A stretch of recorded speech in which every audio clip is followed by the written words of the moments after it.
এইবার অর্থাৎ 2024 বড় মার কাছে আমি ছিলাম ফটোগ্রাফার। আগের বছরেও ছিলাম, কিন্তু এতটা কাছ থেকে বড় মাকে বড় মার কাছে হয়তো যেতে পারিনি আগের বছর, তাই জন্য এত কিছু দেখতে পারিনি।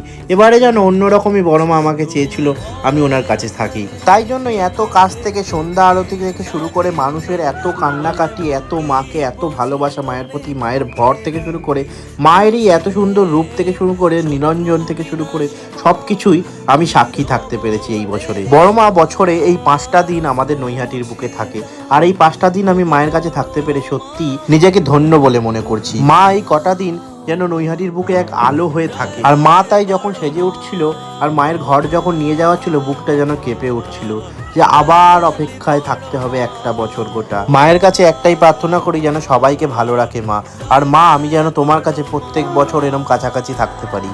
জয় বড় মা, জয় বড় মা, জয় বড় মা।